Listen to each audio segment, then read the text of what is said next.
बिस्मिल्लाहिर्रहमानिर्रहीम। Lecture number 20। इसमें हम सोशल लर्निंग थ्योरी जो है उसको डिस्कस करेंगे।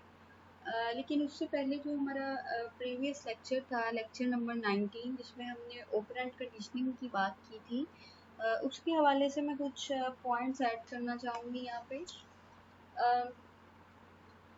जो हमारे प्रीवियस लेक्चर्स थे, ठीक है, उसमें हमने जो क्लासिकल एंड ऑपरेंट कंडीशनिंग पढ़ी थी, डिस्कस की थी, उसमें कुछ जो है पॉइंट्स वहाँ पे डिफरेंस आ जाता है।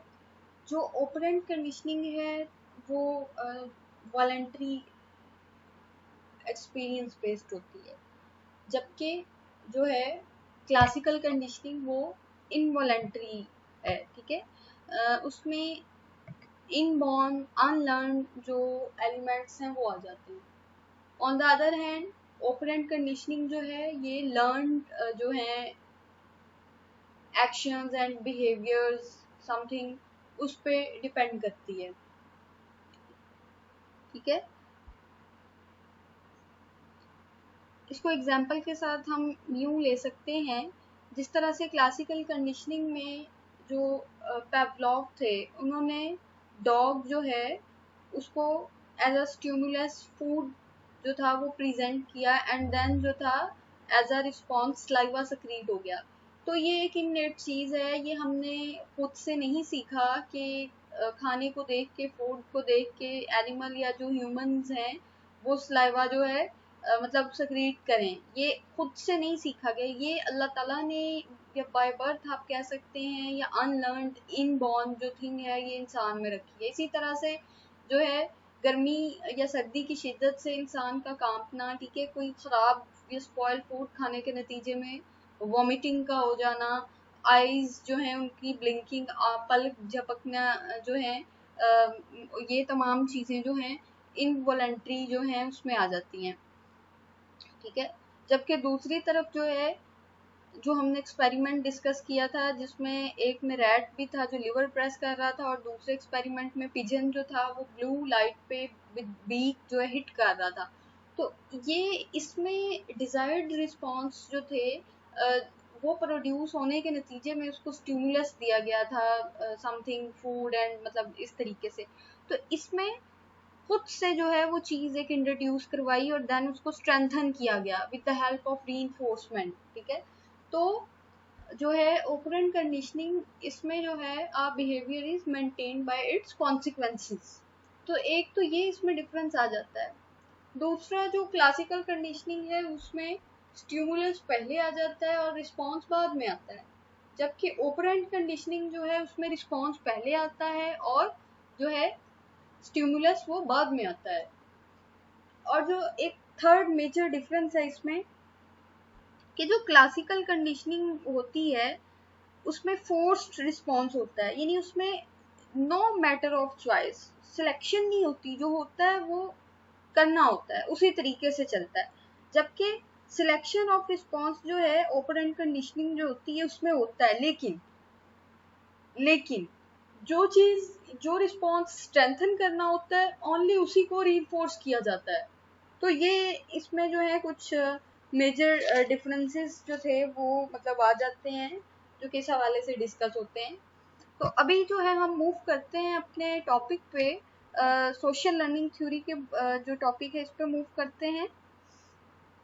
सोशल लर्निंग थ्योरी जो है ये जो हमने वेरी वेरी स्टार्ट में हमारा जो लेक्चर था लर्निंग पे, गालिबन 17-18 वाला जो है, उसमें मैंने डिस्कस किया था कि लर्निंग की फोर उसको हमने एस्पेक्ट से डिस्कस किया था, कि learning by observation, learning by insight, learning by trial and error, and learning by conditioning.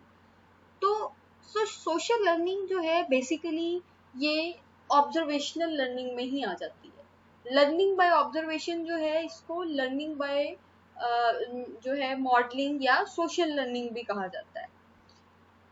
तो सोशल लर्निंग थ्योरी जो है ये अल्बर्ट बंडूरा ने जो थी ये पेश की थी, ठीक है, या हम कह सकते हैं कि he was the founder of social learning theory. इसको हम शॉर्ट में SLT भी कह सकते हैं, ठीक है, social learning theory. Social learning theory has been useful in explaining how people can learn new things and develop new behaviors by observing others. ठीक है, सोशल लर्निंग थ्योरी जो है इस बात को जो है वो प्रमोट करती है, इस बात पे फोकस करती है कि किस तरीके से नए रवैये सीखे जा सकते हैं, नई चीज़ें जो हैं वो डेवलप की जा सकती हैं, दूसरों को देखते हुए उनको एज अ मॉडल लेते हुए उनके बिहेवियर को फॉलो करते हुए। तो सम टाइम आप देखते हैं कि कभी कभी बच्चे जो हैं कोई गेम खेल रहे होते हैं जिसमें कोई फादर का रोल, मतलब जो प्रोफेशन के हवाले से अगर कोई डॉक्टर हैं या टीचर हैं उस तरह से अडॉप्ट किया होता है, या उनके जो कोड हैं एंड कीज जो हैं उस तरह से लेके जो है उसको कर रहे होते हैं। तो it is all due to observational learning, social learning. ठीक है, अच्छा अब इसमें जो है इन्होंने एक एक्सपेरिमेंट के साथ जो है इसे एक्सप्रेस किया था ऑल्बर्ट बेंडूरा ने। एक डॉल थी बड़ी सी, ठीक है, मतलब एक काफी बड़ा ऑब्जेक्ट डॉल लाइक था जिसको बोबो डॉल के नाम से उन्होंने जो था रिलेट किया था, मतलब एक स्पोल फर्जीना। तो उसमें ऐसा था कि एक एडल्ट, ठीक है, एक बड़ा बंदा जो है वो उसको हिट कर रहा है और एग्रेसिवली जो है पेश आ रहा है। तो एक चिल्ड्रन जो था, एक मुख्तलिफ जो चिल्ड्रन है या एक चाइल्ड जो है वो उसको ऑब्जर्व कर रहा था। तो जब वो पर्सन रूम से बाहर निकल गया तो जिस तरीके से वो डॉल के साथ बिहेव कर रहा था, वो जो मतलब चाइल्ड था उसने भी उस तरीके से जो था बिहेव करना शुरू कर दिया। तो it is due to observation and social learning. ठीक है, अब जैसे आजकल जो है बैन का मतलब हम सुन रहे हैं, और ये पबजी जो लोग खेल रहे हैं इस चीज को, तो बच्चे जो है मेंटली इससे बहुत ज्यादा जो है अपसेट हो रहे हैं, उनमें जो है वो बैड बिहेवियर्स डेवलप हो रहे हैं, मेंटली जो है वो मतलब एग्रेशन की तरफ एंड इस तरह की चीजों की तरफ जा रहे हैं। तो बेसिकली ये जो चीजें होती हैं इस तरह की, ये due to observational learning and social learning and modelling जो है वो इन्फ्लुएंस करती है इंसान को। Observational learning explains the nature of children to learn behaviour by watching the behaviour of the people around them and eventually imitating them, यानी उनकी copy करना। With the Bobo doll experiments, Bandura included an adult who is tasked to act aggressively toward a Bobo doll. While the children observe him later,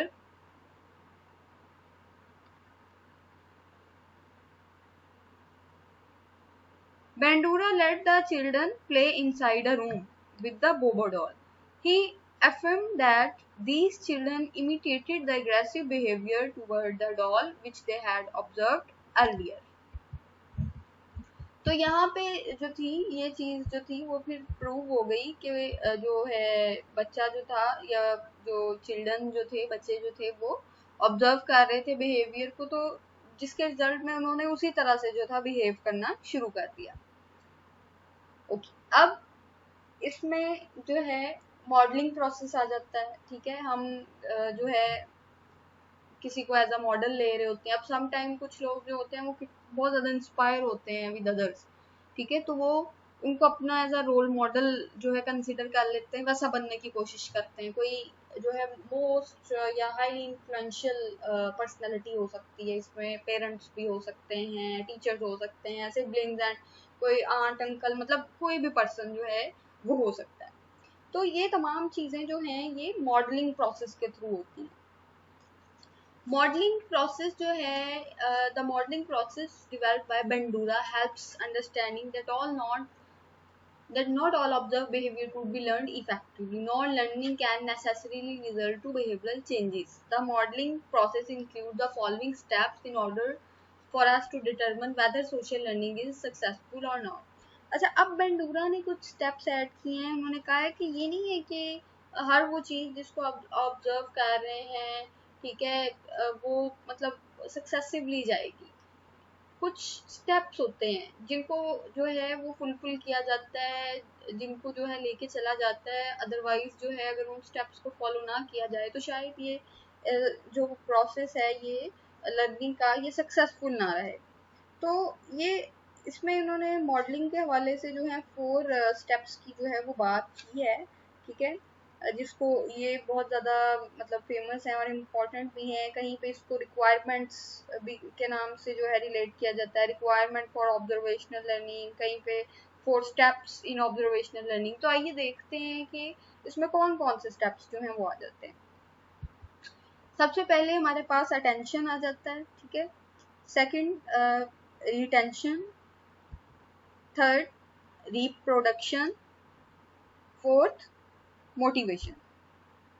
अब हम इसको one by one discuss कर लेते हैं।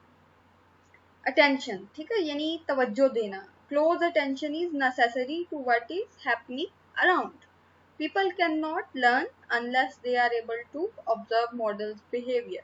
Attention paid to a model depends upon several factors of observational learning, ठीक है।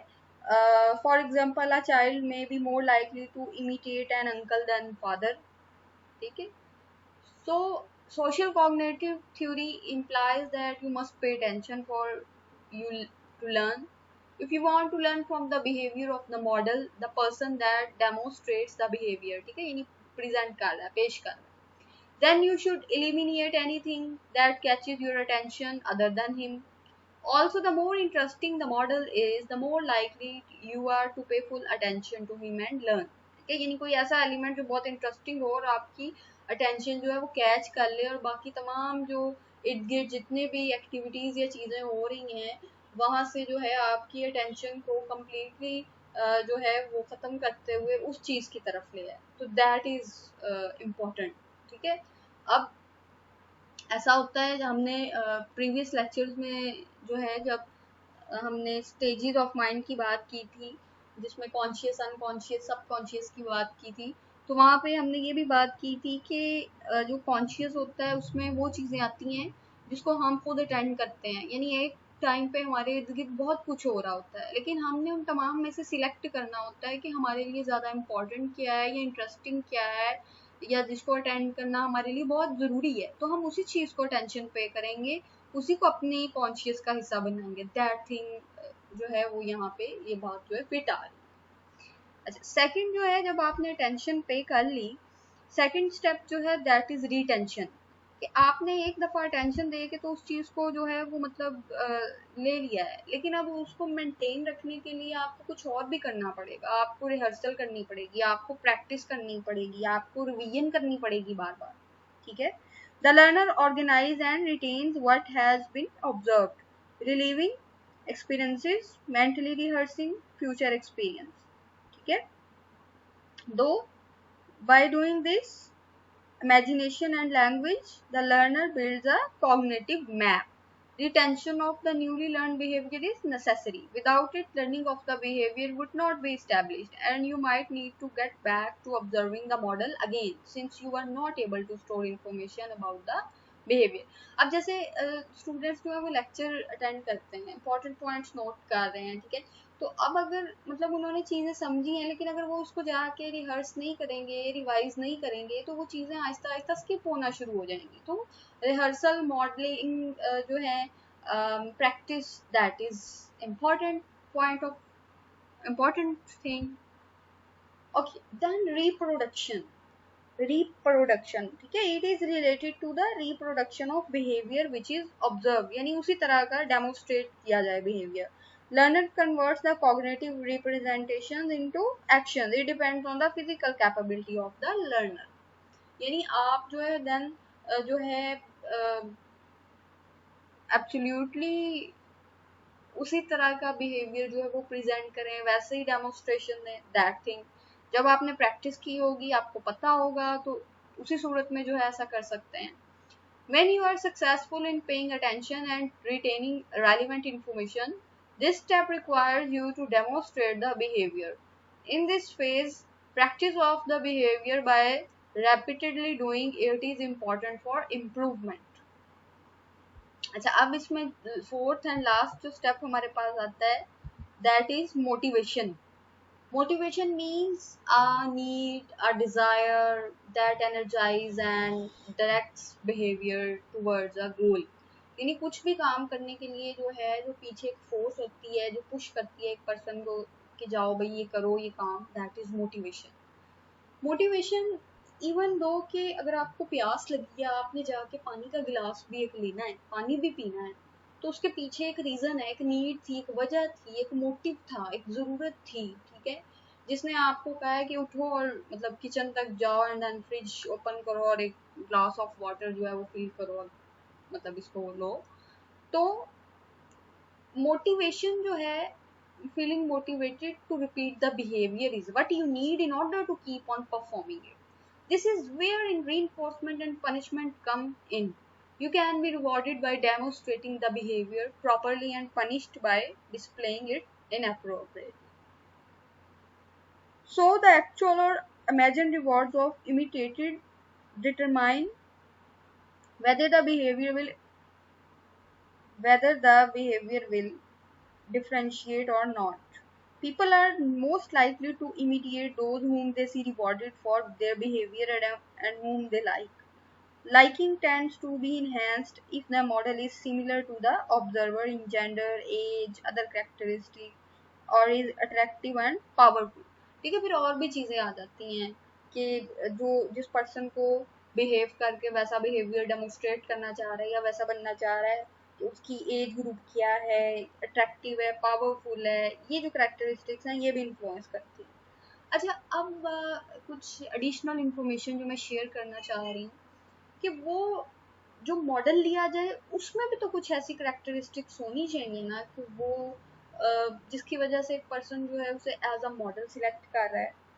तो एक जो मॉडल है उसको उसका जो बिहेवियर है वो ऐसा होना चाहिए कि बहुत ज़्यादा इन्फ्लुएंशियल हो, देखने वाले को जो है वो अट्रैक्ट कर ले, उसकी अटेंशन जो है उसको कम्प्लीटली अपनी तरफ डाइवर्ट कर ले, ठीक है। देन जो मॉडल है उसको पॉजिटिव होना चाहिए, ठीक है, and have respect in society. Then जो ऑब्जर्वर और मॉडल है उसकी कुछ ट्रेड्स जो हैं वो आपस में मतलब सिमिलैरिटी होनी चाहिए कुछ हद तक, मतलब कुछ ना कुछ कोई एक पॉइंट भी जो है वो आपस में जो है वो मतलब मिल रहा हो। देन जो है जिस मॉडल को ऑब्जर्व किया जा रहा है उसका जो बिहेवियर है वो डेफिनेटली हाईली रिवॉर्डेड हो, मतलब जिस उसके बिहेवियर को जो है ऑब्जर्व करके जो है कंटिन्यू करना चाह रहा है, डेमोस्ट्रेट करना चाह रहा है, वो चीज़ जो है वो सोसाइटी जो है हाईली डेमोस्ट्रेट मतलब सॉरी हाईली जो है उसको रिवॉर्ड मतलब कर रही हो, उस चीज़ पे उसको बहुत ज़्यादा एप्रिसिएशन मिल रही हो, ये चीज़ आ जाती है, ठीक है। देन जो है बिहेवियर जो है मॉडल का वो विजिबल हो एंड इजीली एक्सेसिबल हो। देन जो है जो ऑब्जर्वर है उसकी रेंज में हो, वो उसको जो है इजीली एक्सेस कर सके, देख सके एंड जो है उससे जो है बेनिफिट मतलब ले सके इस वे में। तो ये तमाम चीज़ें जो हैं इस हवाले से शामिल हो जाती हैं इसमें, ठीक है। ये तो हमारा टॉपिक यहाँ पे सोशल लर्निंग थ्योरी का जो है ये वाइंड अप होता है, ठीक है। इसमें यही चीज़ें मतलब मॉडल की हवाले से आ जाती हैं और देन जो है कि ये है क्या और किस तरीके से जो है वो हम ऑब्जर्व करते हैं दूसरों को, क्या वो कैरेक्टरिस्टिक्स होती हैं जो अट्रैक्ट करती हैं। अब हम थोड़ी सी बात करते हैं कि कुछ होती हैं इस तरह की टेक्निक्स जो कि बिहेवियर जो है उसको इम्प्रूव करने के लिए यूज़ होती हैं, जो कि ओपरेंट और क्लासिकल कंडीशनिंग से ही बेसिकली जो है वो ड्राइव हुई है, निकली हैं यहाँ से।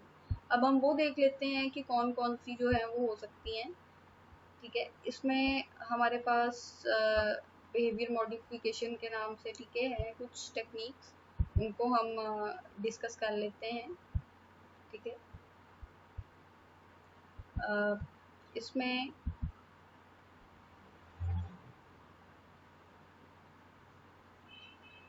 ठीक है, ये तो बात होगी कि ओपरेंट कंडीशनिंग जो है, क्लासिकल कंडीशनिंग जो है, ये जो टेक्निक्स हैं वहाँ से वो एक्वायर्ड हुई हैं, ये जो कंडीशनिंग के मॉडल्स हैं, ठीक है।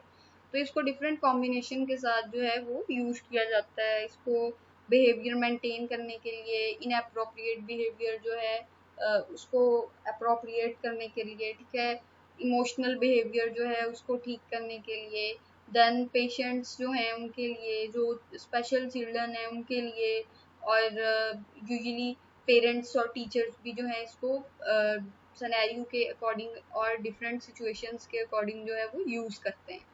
तो अब इसमें देख लेते हैं कि कौन कौन सी आ जाती है। अच्छा, अब सबसे पहले रीइंफोर्समेंट है, ठीक है, जो हमने प्रीवियसली डिस्कस किया, ठीक है, strengthen the behaviour, positive and negative आ जाती है। पनिशमेंट जो है ये भी it also use for this, ठीक है, decrease the behaviour, weakens the behaviour. Then token economy है, शेपिंग है, ये तमाम चीज़ें आ जाती हैं। तो सबसे पहले देखना ये होता है कि कौन सा बिहेवियर जो है चेंज करना है या सेम रखना है, या बिहेवियर जो है ये इनअप्रोप्रिएट है, इसको अप्रोप्रिएट करना है, मज़ीद पॉलिश करना है। तो एज ग्रुप के हवाले से, देन जो है वो सिनेरियो क्या है, सिचुएशन क्या है, उसके अकॉर्डिंग जो है ये डिसाइड किया जाता है। अब यहाँ पे टोकन इकोनॉमी है, ठीक है, इसमें ऐसा होता है कि अगर एक बच्चा है, उसने होमवर्क अपना मतलब टाइमली कंप्लीट किया है, एक जैसे मंडे टू है फ्राइडे का ड्यूरेशन, ठीक है, वीक, तो उसने मंडे को भी कंप्लीट किया वर्क, उसको एक स्टार दे दिया, वो पेस्ट कर लेगा। ट्यूसडे को भी दे दिया, वेडनेसडे को भी दे दिया, थर्सडे को भी एंड फ्राइडे को भी, एंड जब लास्ट डे होगा उससे वो सारे स्टिकर्स लेके उसकी जगह पे उसको समथिंग कैंडी, कोई टॉय या समथिंग इस तरह से दे दिया। टीचर जो है ऐसे कर सकते हैं, और जो पेरेंट्स हैं वो कोई फेवरेट प्रोग्राम, कोई जो है फेवरेट जो प्लेस है वहाँ पे जो है विजिट करवा सकते हैं। तो ये इस तरह से ये एक टोकन इकोनॉमी होगी। तो अब यही चीज़ पेशेंट्स के लिए भी यूज़ की जा सकती है। अब पेशेंट जो है उसको कहा कि जी जो होते हैं साइकोलॉजिकल प्रॉब्लम्स के साथ जो है एडमिट होते हैं, कि आपने जो है वो सुबह उठना है, ठीक है, आपने अपने हैंड वॉश करने हैं, फेस वॉश करना है, ब्रश करना है, ठीक है, अपने बाल अच्छे से बनाने हैं, तो इसके लिए उसको एक स्टार दे दिया। फिर इसी तरीके से जो है आपने जो है अपनी नमाज जो है वो अदा करनी है, उसके लिए एक स्टार दे दिया। देन अपना ब्रेकफास्ट करना है, नाश्ता करना है, एंड जो है देन मेडिसिन लेनी है, और इस तरीके से तो उसके हर बिहेवियर पे, गुड बिहेवियर पे जो है उसको इस तरीके से स्टार जो है वो मतलब मिल रहे हैं। तो देन जब इवनिंग में जब मतलब जितना भी वो ड्यूरेशन रखा है उसमें जितने भी टास्क अगर दिए गए हैं तो वो कंप्लीट कर लिए हैं, तो देन जो है वो जो है कैंटीन से जाके वो दिखा के अपना जो है उसका पूरी वो जो शीट है वो, या जो मतलब वहाँ पे एडमिनिस्ट्रेशन में जो भी मतलब उसको इस चीज़ को वो लेके चल रहे हैं, उनको दिखा के वो अपना कोई कुछ देर के लिए बाहर मतलब जा सकता है, कोई जो है उसको देन टीवी देखने के लिए कुछ कोई प्रोग्राम टाइम दिया जा सकता है, या कोई उसे बुक रीडिंग के लिए दी जा सकती है, ये समथिंग, ठीक है, ये कुछ और भी जो भी मतलब चाह रहा है, मतलब रिक्वायरमेंट के अकॉर्डिंग है ना, तो जेंडर क्या है, एज ग्रुप क्या है, तो कुछ भी हो सकता है। तो इस तरह से जो टोकन इकोनॉमी है ये मतलब हेल्प आउट करती है। और फिर स्पेशल जो चिल्ड्रन होते हैं उनके लिए भी कि आपने ये बिहेवियर शो नहीं करना, ये बिहेवियर शो करना है, आपने सबसे अच्छे तरीके से रहना है, हैंड शेक करना है, अपनी सारी जो मतलब आपकी रिलेटेड पेंसिल्स, कॉपीज, कुछ भी ऐसे छोटे छोटे टास्क आपने इसको यहाँ पे रखना है, अपने टॉयज जो है उनको एक ऑर्गेनाइज्ड वे में रखना है। तो इस तरीके से जो है उन पर भी अप्लाई किया जा सकता है, ठीक है। देन शेपिंग आती है। अब शेपिंग जो है इसमें जो है pre decide the desired behaviour देखा जाता है कि कौन सा बिहेवियर सिखाना है, और ये भी इसमें ज़रूरी होता है कि क्या उस पर्सन में इतनी फिजिकली जो है या मेंटली एबिलिटी है कि वो ये काम कर सकता है, यानी उस चीज़ की आप कह लें कि रूट्स मौजूद हैं कि जिस पे उसको कंटिन्यू किया जाए, ठीक है। यानी जैसे अगर एक बच्चा है उसको पेंसिल जो है उससे हम लिखना सिखा रहे हैं या स्पून फीडिंग सिखा रहे हैं, तो क्या उसकी इतनी ग्रिप है मतलब कि अभी उसको अगर नहीं भी वो पकड़ना प्रॉपर वे में आ रहा है, तो क्या वो एक पेंसिल या स्पून जो है होल्ड कर सकता है, उसके मसल्स इतने जो हैं वो स्ट्रॉन्ग हैं। तो pre decide the desired behaviour, then pre decide the reinforcer. तो पहले हमने ये भी देखना है कि उसको क्या बिहेवियर सिखाना है और रीइंफोर्समेंट कौन सी देनी है। ठीक है, have a proper plan about successive approximation leading to the terminal behaviour. ठीक है, start with the behaviour that the learner can already perform and is close to the desired final behaviour. Carry out the plan. Learner must be well aware about the process beforehand. Reinforcing must be immediate for each successive approximations starting from the first behavior. फौरी तौर पर reinforce किया जाए.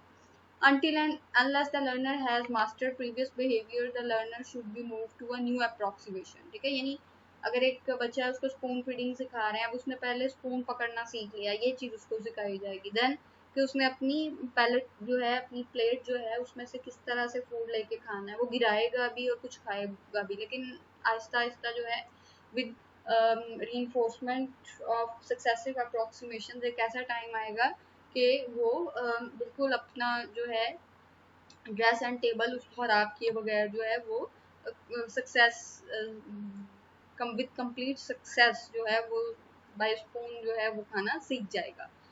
ठीक है, reinforcement must be equal in each step and more steps to reach the final behavior if the learner is having difficulty moving up the ladder। अच्छा, अब एक जो प्लान जो एक तरतीब दे लिया या बना लिया उसके अकॉर्डिंग चलना है, लेकिन अगर महसूस हो लास्ट पे कि अभी थोड़ी मतलब डेफिशिएंसी है, मजीद प्रैक्टिस की ज़रूरत है, तो उसमें अकॉर्डिंग टू सिचुएशन सिनेरियो जो है वो मजीद स्टेप्स भी ऐड किए जा सकते हैं। तो ये जो है इस पे बिहेवियर मॉडिफिकेशन के हवाले से जो है ये शेपिंग भी आ जाती है।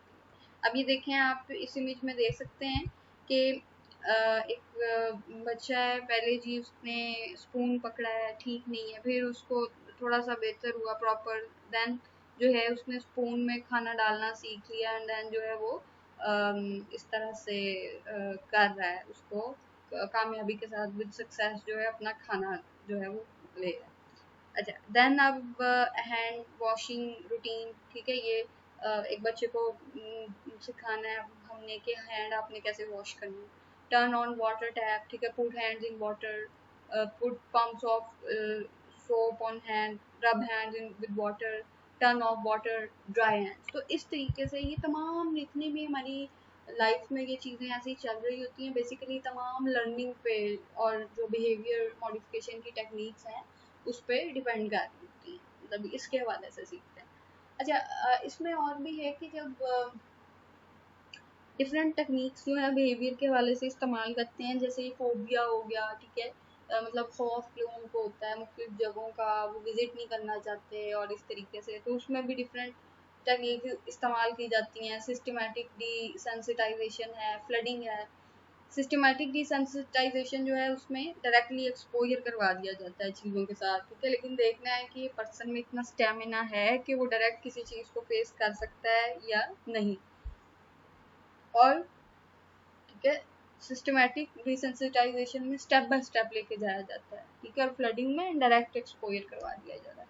तो इसी तरीके से जो है लॉट ऑफ टेक्निक्स हैं, उनके कॉम्बिनेशन के साथ जो है यूज़ किया जाता है। फिर जो है कॉस्ट बेनिफिट एनालिसिस, इस तरह की चीज़ें, ठीक है, कॉग्निटिव एंड बिहेवियर, कुछ टेक्निक्स सिर्फ बिहेवियर के हवाले से इस्तेमाल की जाती हैं, कुछ को कॉग्निटिव एस्पेक्ट के साथ जो है कंबाइन करके इस हवाले से देखा जाता है, ठीक है, कि मतलब थॉट्स जो है उनमें चेंज लाया जाता है ताकि बिहेवियर में जो है चेंज आए, तब्दीली आए, बिकॉज थिंकिंग इज डूइंग। तो ये जो हैं सब टेक्निक्स हैं, कुछ तरीक़ेकार हैं जिसको हम अपनी जो है डिफरेंट जो सेटिंग्स हैं उनमें according to need and situation and according to people, ठीक है, जिनके साथ हम जो है इंटरेक्ट कर रहे हैं उस हवाले से जो है वो अप्लाई किया जाता है, और ये चीज़ें बहुत बेनिफिशियल भी हैं, ठीक है, यानी ये यूज़ हम सभी करते हैं, कहीं ना कहीं जो है सभी इस चीज़ को जो है वो कर रहे होते हैं, इस पर वर्किंग वगैरह एंड सब चीज़ें ये चल रही होती हैं, ठीक है, तो हमें ये इन सब की जो एग्जाम्पल है वो यहीं से जो है वो मतलब अपनी इर्द गिर्द नज़र दौड़ाने से ही, इन चीज़ों को देखने से ही जो है वो इजीली जो है मिल जाती है, ठीक है, तो ये तो इन चीज़ों की बात आ गई।